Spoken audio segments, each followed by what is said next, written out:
go. Ta-da! Is it going? Yep. Let's go. Oh, all right. You see my thing? If it falls over, you just come and fix it for me. So, here's my pink dongle, my little pink dongle. So, queer sensitivity. Why we do this. So, let me just... Who am I? Who is this guy Bradford? So, there's a bunch of stuff up there, but we all have a backstory, right? So, my backstory was that I was trying to be rich and famous for a good 20 years of my life as a fashion and advertising photographer, and lived in New York and London and Paris and la la la la. So I was living in this reality of not enough, right? So I don't know if anybody else deals with I'm not enough.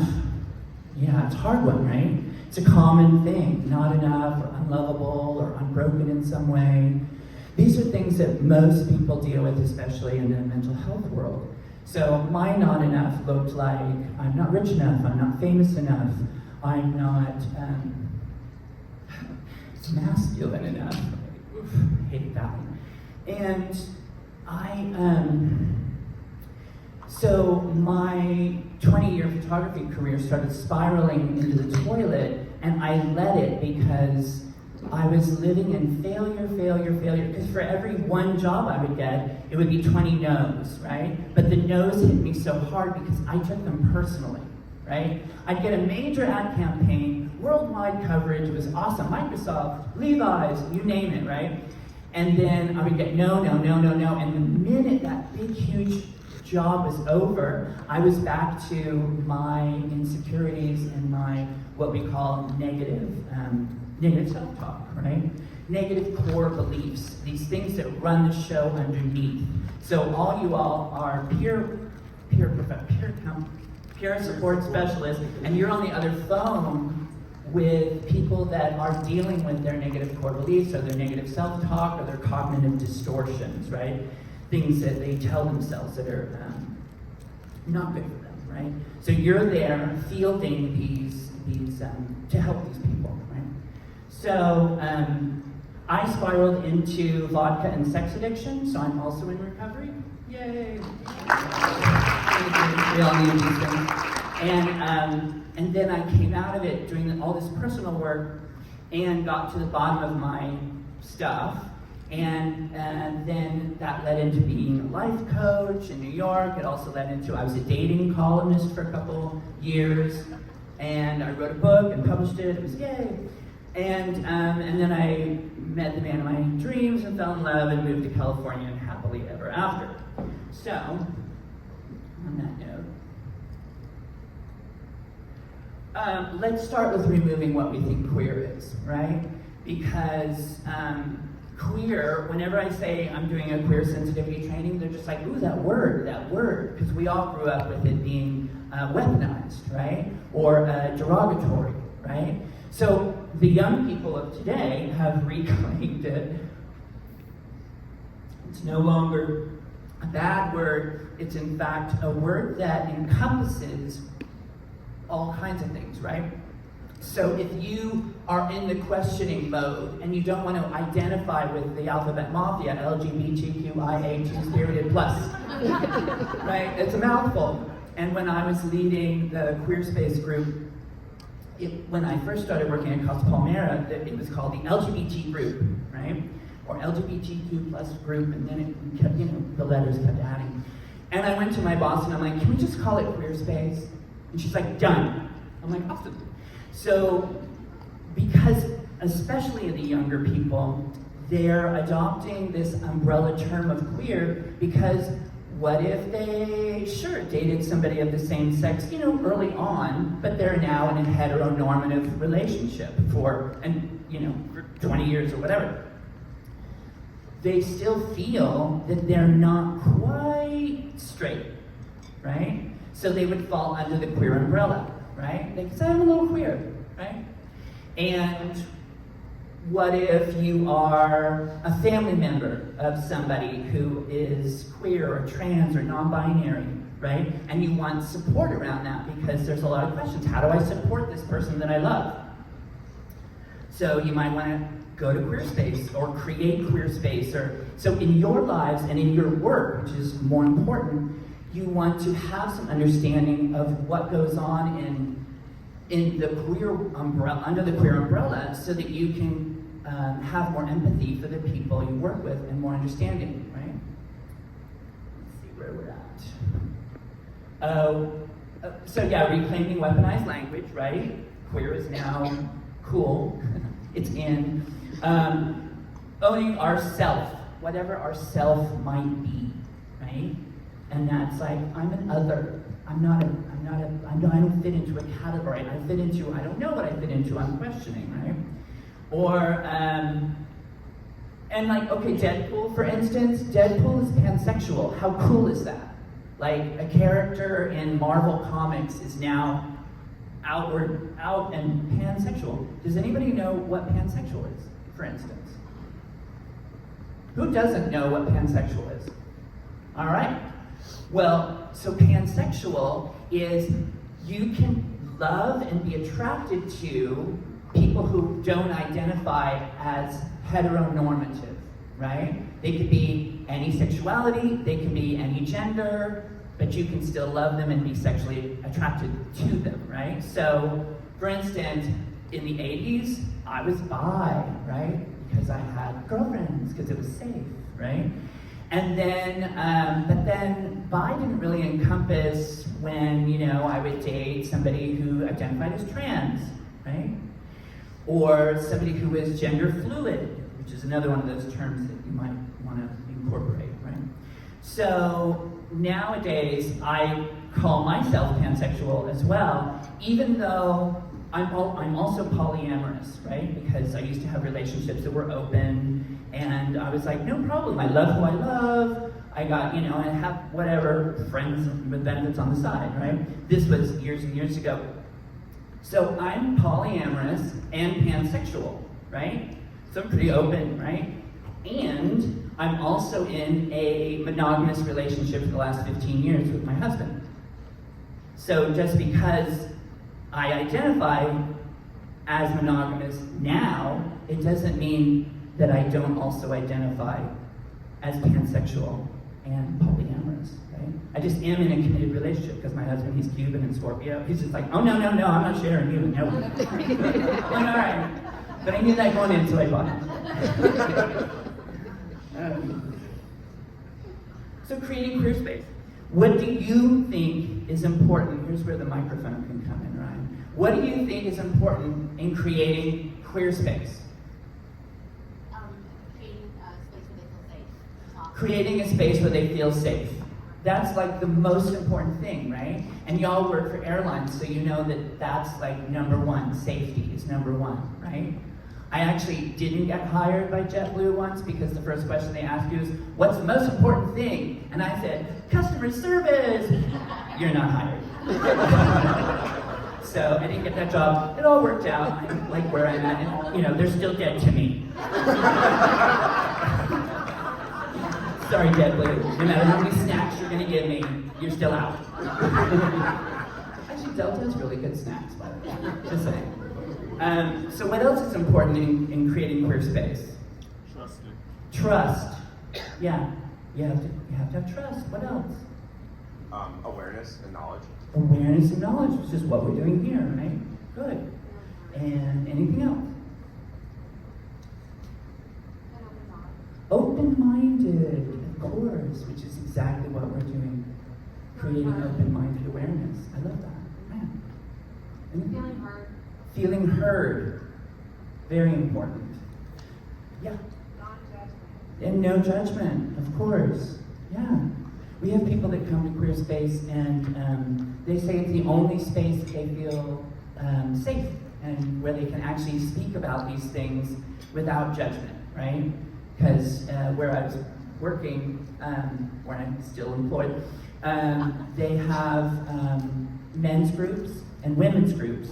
But if you don't fit into either of those groups, or you know, let's say you had adverse sexual experiences of the same-sex nature at some point in your life, where are you going to talk about that, right? You don't want to bring it up with a rose, right? Because it's like maybe you're not safe to do that there, right?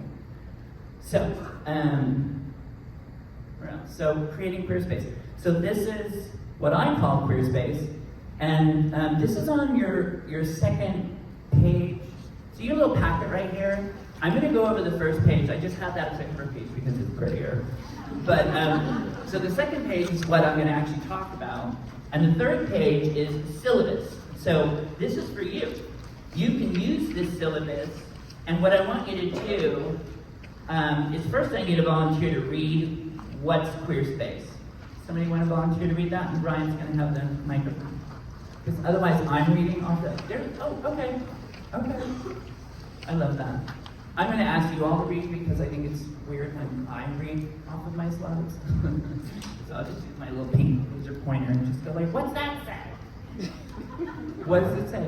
Queer space is where people of all persuasions and inclinations can safely meet under the queer umbrella to find support for whatever they may be processing. This might be those who identify as LGBTQIA+, are family members and allies of queer identified people seeking further understanding of queerness, or those who have been sexually assaulted in the past with unresolved feelings and questions to work through, or those in heteronormative relationships who may be unable to talk about their same-sex attractions and resulting stigma or shame. Most importantly, queer space is a safe place for everyone to explore anything under the queer umbrella. Exactly. Thank you. So we all want to create some kind of awareness around queerness so that you all can create queerness when you're talking to people, right? So why are we doing this training? Anybody want to know? Well, we said some of it, but oh, the battery's running low. So creating space to understand queerness. Yay! But why me? Why you? Because you're all in a position of being a helper. You're all in a position to help people. Understanding fosters connection. So a lot of you who are in recovery understand that the opposite of addiction is not sobriety, it's connection, right? So a lot of the times people are isolated, even if they're not going through substance use addiction problems, if they're going through mental health problems, or even if you are just an isolated kind of person because your life doesn't have a lot of connection in it, which is, who feels isolated a lot? You do, yeah, right? It's quite common to feel isolated, but connection is really important because it's good for mental health, and connection creates allyship. So allyship is what you all are going to be doing. When you understand queerness and queer space, you're going to be working as an ally for queer identified people, which is really important because, ding, ding, ding, there's the safety word again, allyship equals safety, right? Because if somebody feels that they have a safe place, so like all the flags that you see, like if I go to a cafe, there's 2 cafes, I'm gonna go to the one with the gay flag because then I know that I'm safe there, right? Especially in places that don't necessarily welcome gay people in the culture or queerness in general, right? If I see a gay flag, that's the business I'm going to. I don't even care if it's a quilting shop. I'm gonna be like, oh hi, can I look at your yarn? I'll buy something for my friend Angela. Connection is a shared reality. My friend John Bryant, he was like, connection is a shared reality. And I'm like, I love that, I'm gonna use that. Thanks, John Bryant. So there it is. Brand ambassadorship. So sometimes queer people feel like they have to be the brand ambassador of queerness. Like I work with a lot of trans-identified people and they're just like, what am I, the brand ambassador for anything trans? People come up to me and they want to talk to me about anything trans, right? And so we had a whole discussion around this. And this person said, sometimes I just don't have the capacity for that. I'm like, fair enough, that's your boundary, that's your safe space. And at the same time, when we spend the extra effort to help people understand queerness, we're creating understanding and connection and allyship and safety, right? It gets me. I cry a lot, by the way. But I get over it real quick. So, You're in a safe place. being a brand ambassador, I don't mind, right? Anybody can come to me. I'm out and proud, and like I'm the gay that's so gay from across the street, from down the block, from across the stadium. There's the gay one, me. That's what I am. So that's been that way the whole time. But I grew up in the '80s where being gay, I had to fight. So I was either going to fight or cower, right? And I was like, oh hell no. So I fought my way, and the thing is when you have to fight for who you are, you have to stand in who you are, right? It takes a lot of energy, a lot of courage, but once you get used to it, you're like, oh, this is me, like it or not, you know? So I travel the world in places where, you know, it's illegal to be gay, right? And I'm like, well, here I am. No, you can give us one bed. A big one, please. Right? Try doing that and job eye. No. There's some places my husband just won't go. He's like, we're not going there. They don't like gay people. I'm like, all right, there's plenty of places to go. So I bring up my cousin Lisa because she was yelling at the TV over trans bathrooms. And I'm like, Lisa, you're yelling at the TV over trans bathrooms. Do you know any trans people at all? No. And I'm like, so in your life, have you ever come across any trans people? No. And I'm like, so why are you so upset if trans people want to feel safe when they're using the restroom? And she just didn't get it. So I had to have this long brand ambassador experience with her to explain, like, if you are trans female, for instance, and you're forced to go to a bathroom that's male because you were male assigned at birth, but you look, present, and act and have been a woman for decades, you're gonna be afraid, right? And I've spoken to a lot of trans people that are just like, I just won't go in public if I have to choose. If it says gender neutral restroom, great. But if it's men or female and I'm in a place where, what if I walk into a female restroom and they don't accept me there? And it kills me, right? Because there's no safety for a lot of people, right? I don't like going to like a restroom in like a real like a football game or something, right? If it's like one of those big restrooms, no problem, right? But if it's a smaller restroom, I'm kind of afraid, a little afraid, because I'm just like, ooh, I'm not, you know, whether nothing's going to happen to me or not, it doesn't matter. It's how I feel. Having said that, if I gotta pee, I'm gonna pee. So allyship. Does somebody want to read allyship? You want to read allyship? Who's got the microphone? Somebody over here. Yes. Go. Go. What is allyship? Allyship is about taking action to support others who are marginalized or discriminated against, rather than simply being sympathetic or tolerant. Yeah. The word here is taking action, right? And so that's what you're doing. That's what you will be doing. You're taking action. So it's not that you're all here learning about this stuff, right? And in a minute, I'm going to say, take 1 minute, turn to the person next to you, and look over the syllabus, right? Because these are typical things that we discuss in queer space that you should know about, right? And if you don't know, then yes, we're going to ask questions, right? But taking action is what we're doing right now. We're taking action to learn about these things so that we can be an ally to the people that we're talking to on the other phone, right? Also, you want to recognize power imbalances, understand biases. Everyone has biases, but if you understand them and you have empathy, you can be like, all right, that's where you're at. I get it. You know, I mean, if you're raised in a culture where, you know, there are no other people. There are no other people, right? It's just real cookie cutter, you know. And you can't blame people for their biases because they just aren't exposed. It's like not knowing how they behave in Spain because you've never been to Spain or any world travelers, you're all probably world travelers, so you have a lot of world experience. Well, imagine all the people that never travel. We know a lot of people that don't travel, right? And imagine that they're just in a very small reality. So we can't blame them for that. We have to have empathy and love. And that's that brand ambassador stuff. So being an ally, you have to bring that empathy and love and be like, okay, listen, let me school you in the nicest way possible. Yes, and the more allies we have, the bigger our voice is, and therefore more safety, more change. Right?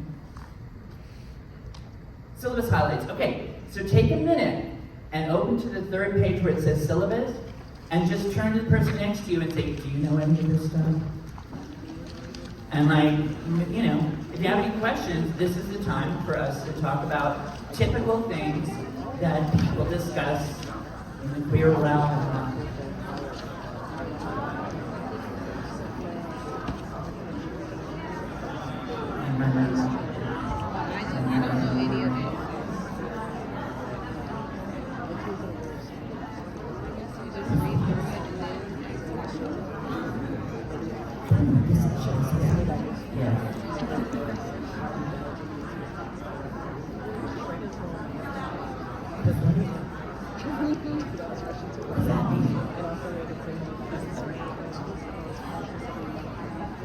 Do you know what this means?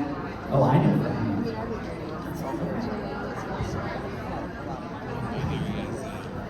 No, I'm just talking. I'm just making murmur noises, bubbles and stuff. Sort of like background music, you know. Just sing, I could sing that Nightbird song, by the way. So, like, non-binary people would usually choose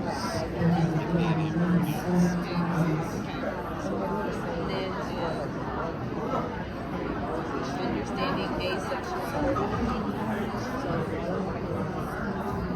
Okay, questions. What are we noticing on the syllabus? Ryan's got the microphone.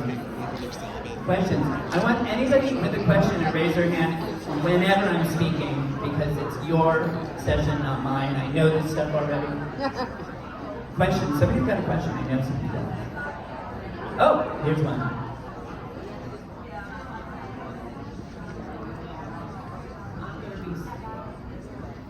You gotta talk right into it. I'm gonna be so disappointed and have my Talk into it. So I almost 44 years. There's things I've never heard of. Yeah. Some of them I really don't even know what they mean. Okay. And now that I've been in, just when you think you know it all, you come in and I come to this class and I know nothing. I really, in this day and age, there's so much presenting itself now. Yeah. And I love everybody. I just want to understand. Yeah. I want to have an idea of how do you become trans? How we want. How do you be trans? How is this, how can I help best support you when I don't understand? I don't understand. Oh, I'm getting hot and sweaty over here. Yeah. It's just some of these open dialogue conversations I really want to know more about because I didn't grow up with a lot of this. And I'm learning as I go and I'm still learning and I want to know more. Yeah. But honestly, there's so many more Africans I'm drowning in the world. Yeah. And I would like to be able to understand a little bit more of those. If you can elaborate, because I'm not the only one speaking up here about it. But I just want to know, how do you have these conversations and open up when you don't really know yourself? How to understand it? Exactly. Sorry, thanks. No, you know what? I'm so glad you said that because you are not the only person thinking and saying that. You know, and some people are like, I don't know, I don't want to say the wrong thing. Say the wrong thing now. This is safe. This is a queer space. We are creating queer space. But I have friends that are gay. I have friends that are married to the same sex. I'm okay with all that. Yeah. And we love each other. We have good times together. You just want to understand. It's different. It's more than what I'm used to. Sure. And more of some of these new ways now that I'm just not okay with it. Yeah. So, the trans experience. So, if you're born and something doesn't feel right your whole life, right? And it's not necessarily sexuality, it's gender identity. And we're going to talk about that with the genderbread person, right? So if you grow up and you just feel like if you were a sex assigned at birth female and you're a tomboy growing up and you just feel like a boy. You feel like a boy, you don't like girl stuff, your friends are boys, girls just you don't identify with girls, right? You feel like more like a boy, yeah? And all your life you feel like a boy. And then you're forced to play the part of a girl. And you have to, wear dresses. Maybe you don't want to wear dresses. And you have to wear makeup. Maybe you don't want to wear makeup, right? You feel like a boy, right? And so all your life, imagine, you might even get into relationships. You might even have children because you think that's what you're supposed to do, right? And but then eventually, you're like, I can't pretend anymore. I can't pretend to be what I just can't, right? And that's when a lot of trans people want to end their life. It's really common for trans folks to want to end their life. You're on the other phone with people that may be going through crisis, wanting to end their life because they identify as other, as something that they shouldn't, right? And so the journey for a trans person is way harder in today's world than even me coming out in the 80s. It's like super hard. You have the entire world not understanding you and not accepting you and pointing fingers at you because now you're the boogeyman, right? I have a thing called Today's McCarthyism. In the 50s, and this helps, by the way, when you're talking to people that are going through this. In the 50s, McCarthyism was all about, get those commies, because communism was the boogeyman. Communism, So they had, Senator McCarthy, and the McCarthyism era was all about pointing out those commies, those reds, you're a commie, you're a red, right? And they would blacklist you. They would literally ostracize you. You would lose your job. You could get kicked out of your home. You had no rights anymore if somebody labeled you as communist, right? Today's McCarthyism is trans people. It's going on now. Yeah. So we want to not make them the boogeyman, right? So, what kind of reason? Speak. I have an older son, he's 34, and I have a 26-year-old, both of them straight. But I love this job so much. I just recently flew, not long, probably about last month. A flight attendant that was sitting beside me. We got that jump seat there we've been going on all the time, like someone here's supposed to be. And just said, can I talk to you for a minute? And I said, sure, we can touch each other during the lunch or whatever. And they were going through a transition from man to woman. Mm-hmm. And this flight attendant had been catching some looks and some slack. The parents have now alienated. Families kind of steer back. And as a mother and me, all I wanted to do was just up. And just say, I may not understand and have all the answers, but I want to let you know that you're loved and it's okay. And what's important is that you are true to yourself. And so, I just wanted to cry. I want to cry right And now. I'm choked up about it because I could just see it was an emotional thing of the process Yeah. to just be true to thyself. Yeah. It's And such a struggle. what he was going into and identified saying, I'm other. Yeah. But thank you for seeing me. Yeah. And I just felt bad that you had no family support Yeah. at the time. And I wanted to put her, and I started identifying her as a she, because that's what she's transitioning to. Yeah. But it was hard to find that niche of acceptance. And we do work for an amazing company that accepts everyone. Seriously. And it's given me an opportunity, as old as I am, to be able to understand and be able to be that support. Mm-hmm. So I can appreciate it, want to be able to support better. Yeah. Yeah, and that is exactly what being an ally is. You did it. You're doing it.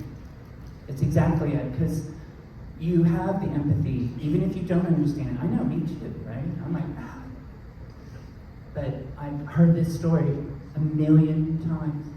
people who just want to help. And that's why in the queer community, we have to choose our own families often. I work with so many people where their families just cut them off, so they have to choose their own family. So family is what you make it, right?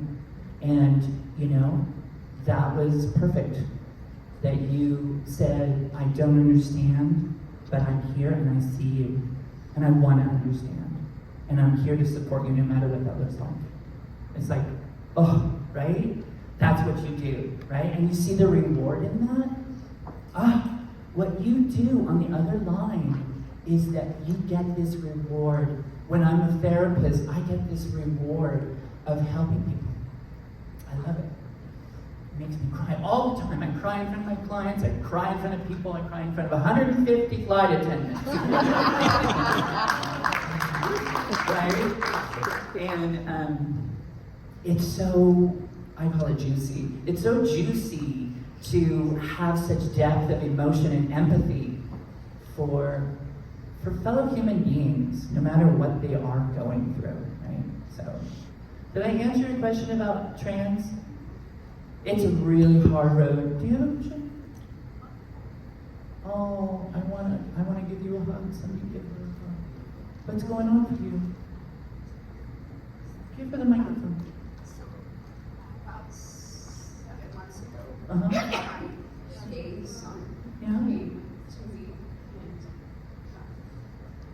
told me they wanted to start transitioning. Mm-hmm. So I have supported them in every way, and I've gotten to them day because I've done a lot of work. I am grieving, losing my son. Mm-hmm. I'm working Mhm. on looking forward to having a daughter, but I'm not there yet, but I'm working hard.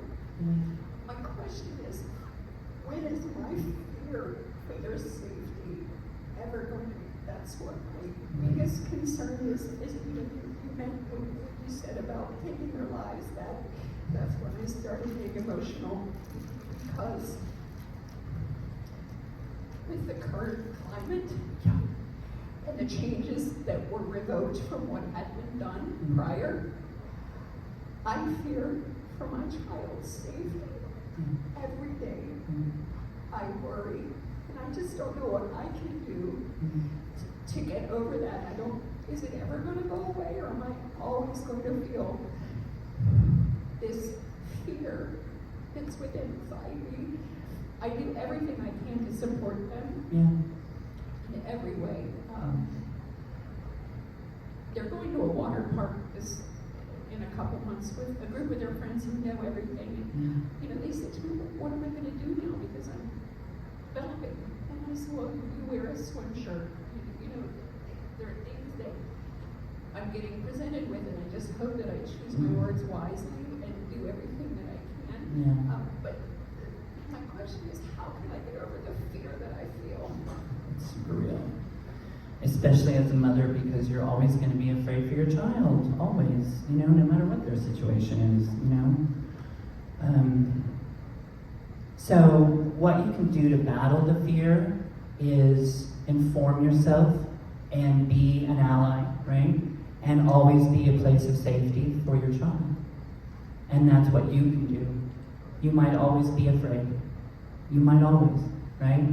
But you can certainly support them in, you know, helping them find a safe place to live and in a community that supports them, where they feel safe, where they can create a little bit of safety in their world, right? Right? Helping them make those choices that, you know, maybe it's a career change where they can find a more inclusive environment, right? Yeah. That's where they're going now. They're in college, and when everything happened this fall, they were ready to, let's go, let's just move to Florida. Yeah. And we're on full scholarship, so that's really not an option. Sure.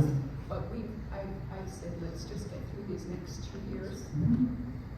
They're looking at DC, they're political science majors, so that's what I've done, is let's just get through these 2 years. And we have, you know, we're looking to the future. Yeah. DC I think, is a much more friendly Totally.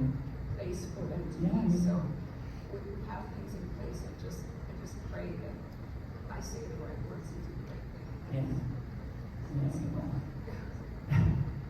And even if you don't say the right things, we can talk about how to repair, right? Because you're going to make mistakes. We're all going to make mistakes. I still misgender people, and I'm like, oh, I'm so sorry. People that I know use they, them pronouns, and I call them she or he, and by mistake, right? So, especially while they're in this period of their life, because they're just blossoming, they can be whoever they want, right? And live wherever they want, and study, and while they're learning to be themselves, have them learn also what safety means for them, so that they can always have that first, right? Always put the mask on first, right? So you can just help them with safety in mind, so that you know that they have safety in mind, and not to be so cavalier all the time, because you might be cavalier and wander into spaces that aren't safe. So safety, safety, safety, especially for trans people, especially in transition, because and there's this privilege of passing. Like my niece was male assigned at birth. My niece is 6'6", with big hands, big feet, and a deep voice, right? She does not pass, right? But she's trans, right? And she's a she. And her partner is super supportive, but she did have surgery, so she has very beautiful big breasts, because she's like, well, I'm a big person, so I want really big breasts like my mother. And I'm like, go for it. I love it. Love your breasts. And sometimes she just is like, I talked to her about presentation, right? Because now we're talking about presentation versus gender identity. How you present is different from how you identify, right? So I'm like, I noticed you cut all your hair off. She's like, yeah, I don't know. I mean, they still misgendered me even when I had long hair, and I hate long hair. And anyway, I started looking like my mom, and I was just over that, so I just cut it all off. I don't care. But they live in Portland, where it's okay and it's safe, right? So typically, the bigger cities have more metropolitan culture. So, you know, and that's the reality of it, right? You're safer in places where there's more community to protect you. You can feel like, okay, these are my peeps. Yes? I was just going to say a great resource for you might be P-Flag. I don't know if you're familiar with P-Flag. I should have said P-Flag. P-Flag for parents of, I don't know what it stands for, it's parents And friends. And friends. Yeah, P-Flag is especially for parents who want to support, and all kinds of resources and information. And if you join P-Flag, imagine walking in the Pride Parade with your daughter under the P-Flag contingent and be like, I am proud of you. Ouch. We are walking in the AIDS walk next month. Yes, you This will are. be their first time coming out Yes. as transgenders. So Yeah. I'm very proud. Yeah, and there might even be a P-Flag organization in that march. So get involved in P-Flag. That's a perfect way to be involved in your child's transitional experience. Yeah, it's great. It empowers you too, because you're feeling afraid, and fear takes away your power. So ways to empower yourself, to take the power back, join P-Flag, learn about queerness. Use this. This is for you to take home. There's a whole syllabus, and there's a glossary. Okay, that's how organized I was. 150 packets. I printed them. I stapled them for you.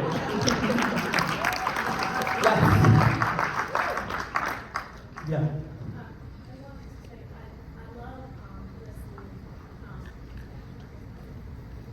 Run, Ryan, run!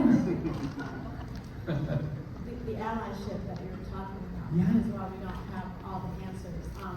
I was in Boston and I was in the crew lounge in the bathroom, and I have a son who is experiencing bipolar and as a result homelessness. And but I heard a flight attendant talking to another flight attendant who was assigned male at birth but is transgender.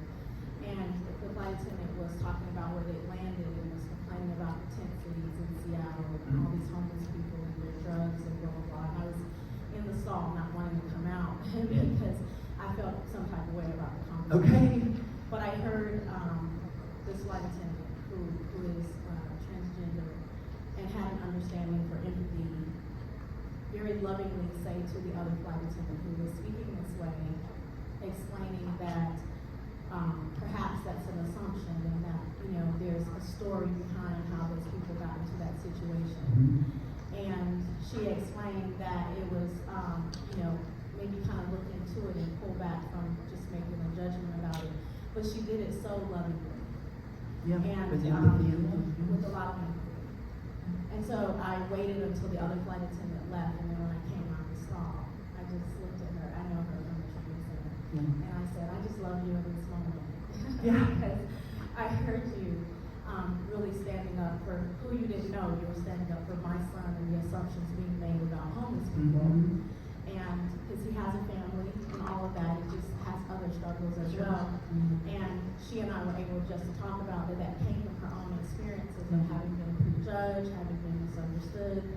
And so I love the opportunity that we have to be an ally because we never know what comes out of our own misunderstandings leads to other people being able to correct their misunderstandings about what they are, the assumptions that they're making. Yeah. So I really appreciate it. Yeah. And you were an ally in that moment. I love that. She needs a hand. I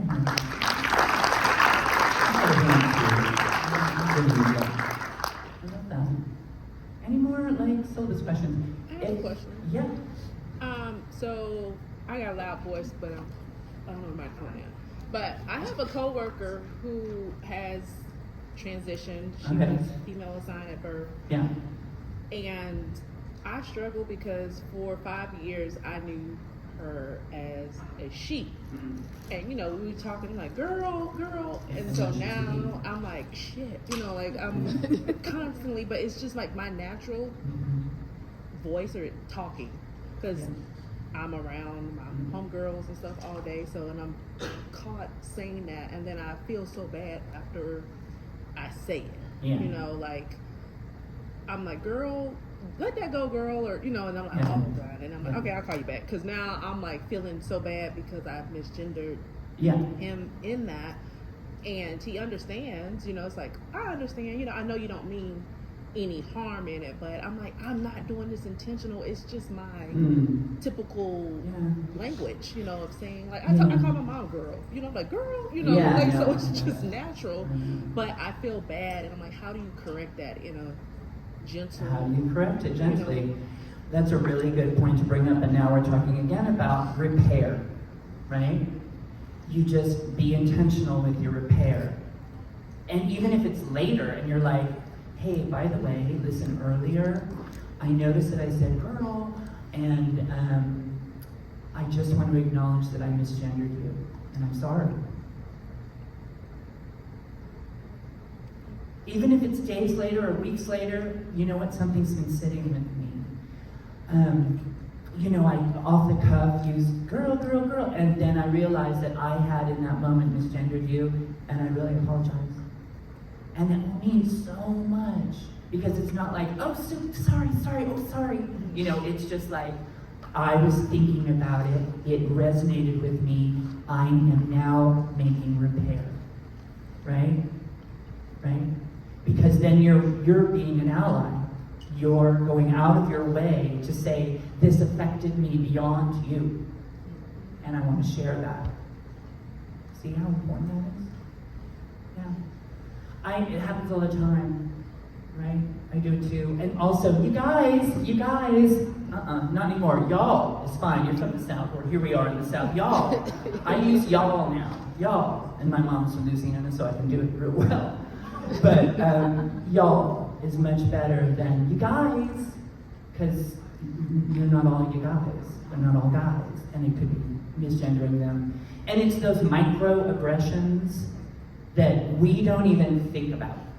We just say them because they're part of our language, right? So, repair. It's really good. I have a question. You do? Or a statement. Yeah. I love it. They're doing all the talking. I don't have to work. So. I wanted to say, what's your name? Lynette? That, and this is all in respect that I pray and hope that you also are getting support as a parent, because what I heard, and I don't want to put words in your mouth, a little sadness around your child's decision, but at the same time, you're loving and supporting them. And I think it's okay to feel those mixed emotions. I'm not a parent, but you love your children and you want the best for them. And sometimes their decisions don't align with the vision that you have for them. So I want to make sure, I don't know if we can provide verbiage or language that it's okay to feel maybe disappointed or this vacillating emotion between support and like Grieving. yeah. And so that's okay. And you don't have to tell us or validate it, but know that maybe there's resources that you privately can work through, where in front of somebody you can say some raw stuff, but then be an ally to your child. Yeah. And honor the grieving process, because, yeah, exactly. Yeah, and you need to honor the grieving process, because you're not losing the person, you're losing the idea of son. Right? The person's still there, they're still your child forever. But the idea of grandmother or, all that stuff that goes along with what your expectations are when you raise your children. Oh, they're just going to be fine in the world. They're going to be self-sufficient. They're going to be powerful. And then there's a hiccup, right? And so they have to, got to roll with that. People have hiccups all the time. Sometimes there's cancer in the family. Sometimes there's, all kinds of mental health challenges, substance use allowed, right? So, as a family, you just get through it, right? And no, it's ugly sometimes. Sometimes it's scary, ugly, uncomfortable, vexing. Don't you love that word? And you just get through it, because that's what families do. But by going through it and being, I don't know the answer, that's real. And that's just raw. And it's okay, right? It's okay not to be okay. There's that Nightbird song again. I want you to know that I slay that song in karaoke, just I'm gonna move on. So, intersectionality.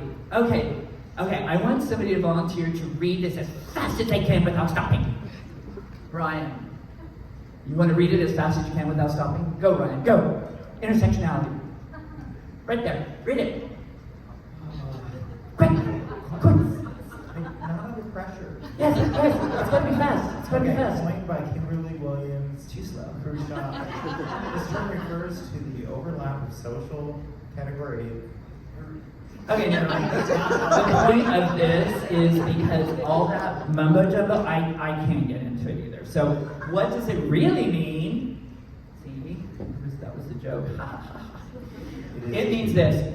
So, when you are all working with people that are on the other line, it's not just the one problem they're talking about. They're standing at the intersection of all these cultural influences in their life. Each one makes a difference in who they are and what they're affected by and what they're going through, right? All of these things, right? Their sexuality, their age, their class, right?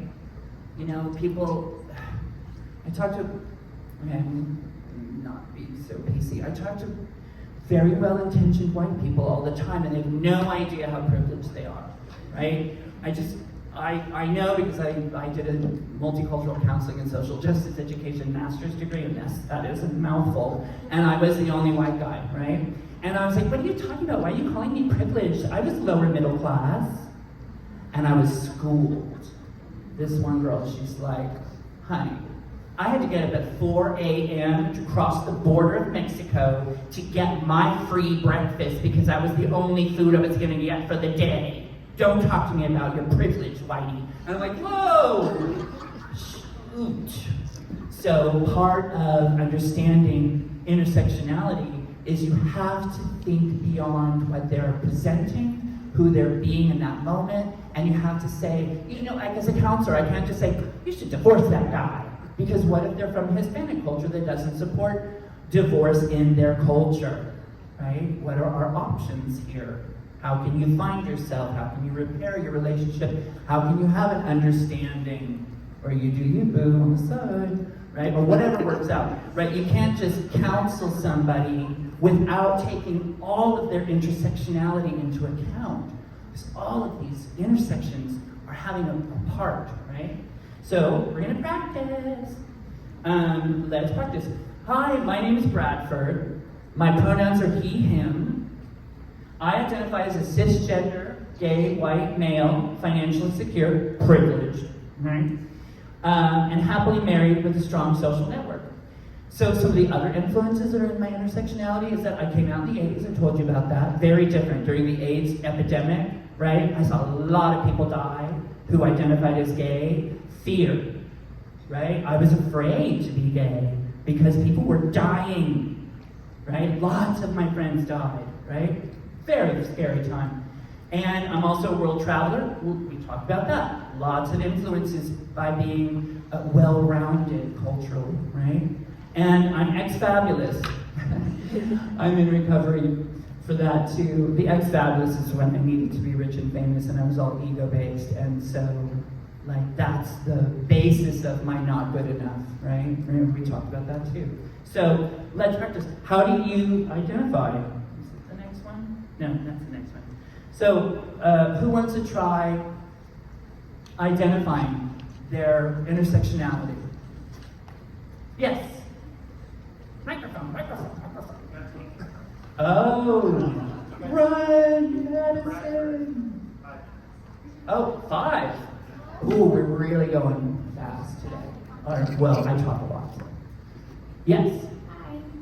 Okay. My name is Bia. My personal pronouns are she, her. She, her. Yes. I'm also cisgender, white, female. I'm trying to follow your prompt. Yep, it's good. You're doing great. In a relationship, I was born in Brazil, grew up in Jersey. Okay. So world traveler. Yeah. I am dating somebody in recovery. Yeah. So there's learning to that, and it's an interracial relationship. So there's learning to that.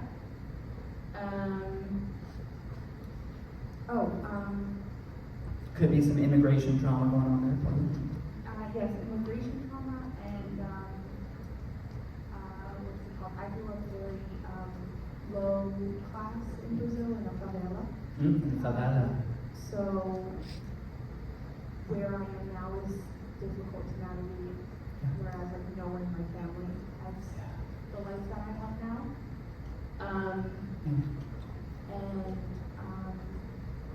Grew up without a father. He was killed when I was 5. I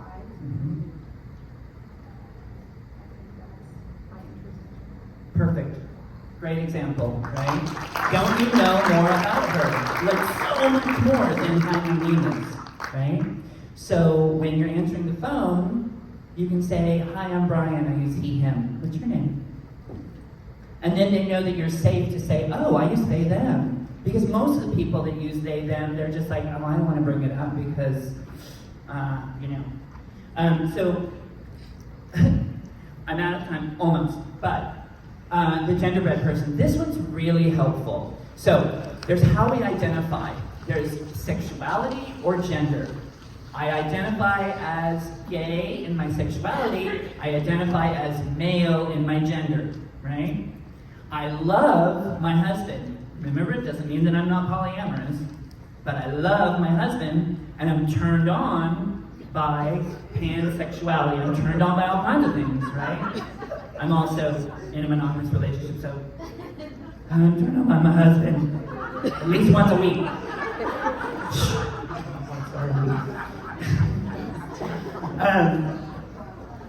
So that's how you want to think about it, right? So I could identify as a straight man I could love my wife, but I could get turned on by having sex with men or having sex with trans females, right? That could turn me on. But I might have to do it on the down low because I'm too ashamed or stigmatized, right? But so you have to think about it, and this helps this genderbread person, and it's on there. It's a spectrum. It's always a spectrum, right? It's not just one thing. I am a cookie cutter, right? No, nobody's a cookie cutter. It's a spectrum. So you want to think about gender or sexuality is how we think about ourselves. Who we love is who we love, and what turns us on is what turns us on. Does that help? Yes. Yeah, it usually does. I know. I'm gonna rush through. Okay, so things are changing in a great way. So look, the Cambridge Dictionary now says an adult who lives and identifies as female, though they may have been said to have a different sex at birth. That's in the dictionary now. How cool is that, right? So the thing about change is it can be really unsettling and uncomfortable, right? Like it could bring up fear. When you get unsettling things going on in the world, you get pushback. Gay marriage, oh no, let's take away women's, oh, I'm not gonna go there. Pendulum, the pendulum swings, right? That's like the McCarthyism pendulum in the 50s. Enter the 60s, right? Into the 60s and 70s. Gay freedom, liberation, women's lib, right? All of a sudden women can have credit cards. Imagine that. Imagine. And then rinse and repeat, right? So this is the process. The pendulum swings back. Let's hope that the pendulum swings back because scary stuff's going on. And perspective, keeping a perspective really helps. Non-binary, okay, this is my non-binary 101, and it'll be real fast, right? So think of the binary as male on one side, female on the other side. If you identify as non-binary, you're not just one, you're not the other, you're somewhere in the middle. So therefore, you might be holding more than one identity. You're holding the identity of female, you're holding the identity of male, therefore plurality. They, them. Does that make sense? Now to throw a wrench into that works, you could also, I had a roommate that's non-binary and they were like, yeah, I don't identify on the binary spectrum at all, but there's no word for it other than non-binary, so I'm non-binary. I'm like, okay, make your own word. So, gender is a spectrum, right? Gender fluidity is a real thing that's going on right now. Like I have a non-binary friend, and I'm like, what pronouns are you using this week? And they're like, thank you for asking. I'm actually more female right now. I'm like, okay, she, her then. No worries, right? And then the whole equal identities. I'm going, please, how are you guys? The pride flags. So there's lots of pride flags. There's way more than you ever knew about. There's sexual orientation flags. I bet you don't know what any of these are, or maybe you do. You know, if we had more time, I'd be like, what's that one? What's that one? And I have my cheat notes because I don't know them all either. And there's gender identity flags, and there's intersectionality flags, and there's the glossary that you have. I want you to study that glossary. I highlighted the ones that are really important, right? So that glossary is going to help you in your work as peer support specialists, right? And always use respect. I get a lot of, I'm afraid to say it the wrong way. Because, you know, right? Just say it and say, I'm afraid to say this the wrong way. But I'm going to try. And then you're like, okay, you're opening the door of like, it's okay to make mistakes. It's uncomfortable. It's uncomfortable. Help.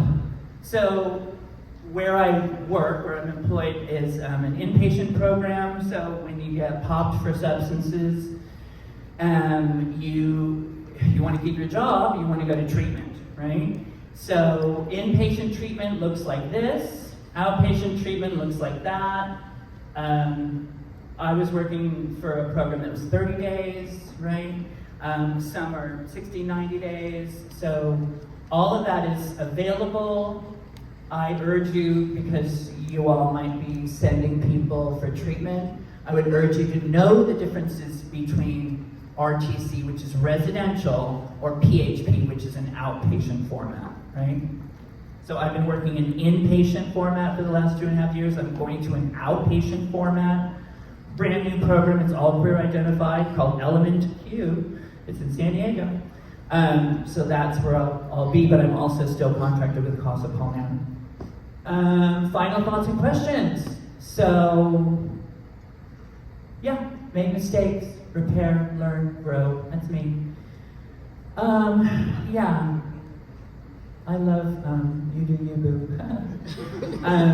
You can read it. Any last questions for me? Yes. Lucky I'm coming. You hesitate to say it. I don't want to say it the wrong way. Okay. It's the wrong thing. Yeah. But, all right, I'm going to try to word it the best way. There's a piece of trans men that, as a feminist, Okay. I feel some type of way about, because women have had to fight to not be invaded by men Yeah. in so many ways, that can feel intrusive when people say trans women are women too, or they really make a point of that. It almost feels like I'm having my identity stripped away by a man, which just is so intolerable to me as a woman.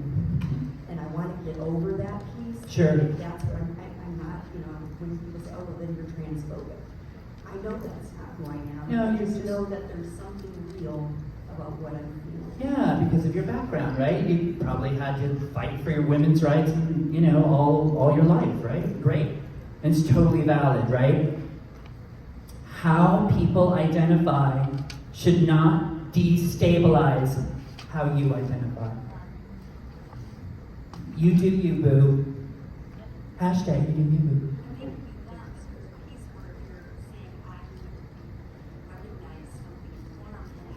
Well, I think what they're asking for is to be recognized as women, because they are not recognized as women their whole lives, and now they would like to be. So they're putting it out there to say, please, do me a favor and think of me as a woman, because I'm trying my best to think of myself that way, right? And so remember the love and the empathy piece. You can be like, okay, things are different now. This isn't women's liberation in the 70s. This is today. And today, trans people need that recognition and love and support, because otherwise they might die. They might get beat up in the wrong bathroom. They might end up hospitalized, permanently disfigured. Happens all the time. Yeah. And women die every day. This does not say that all of that's not true. This says that this is also true. And, both and, right? Both and. So, I know it's really hard because we're entrenched in how we are and how we see things. And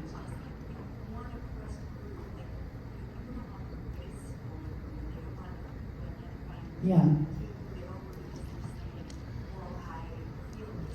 Yeah. Well, it's a request, right?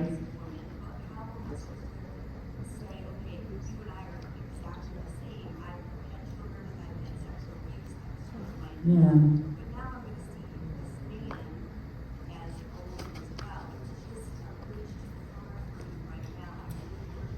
Yeah.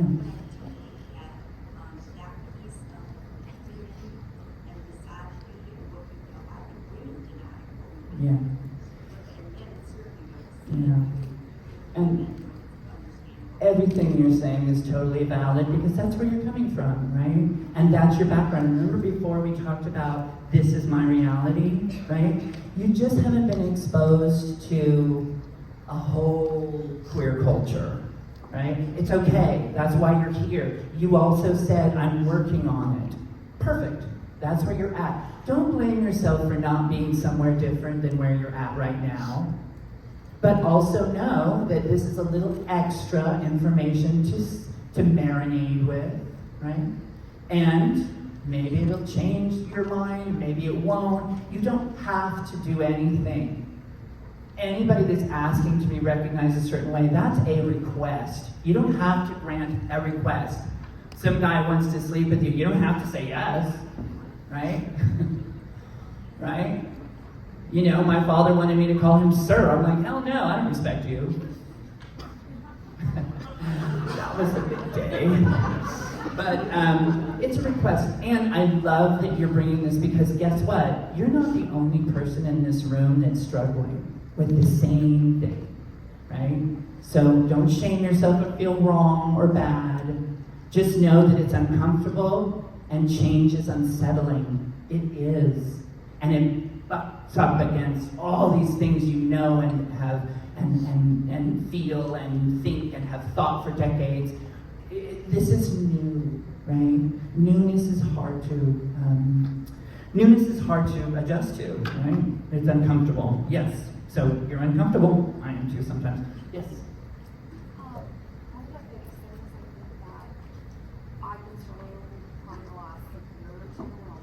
Yeah.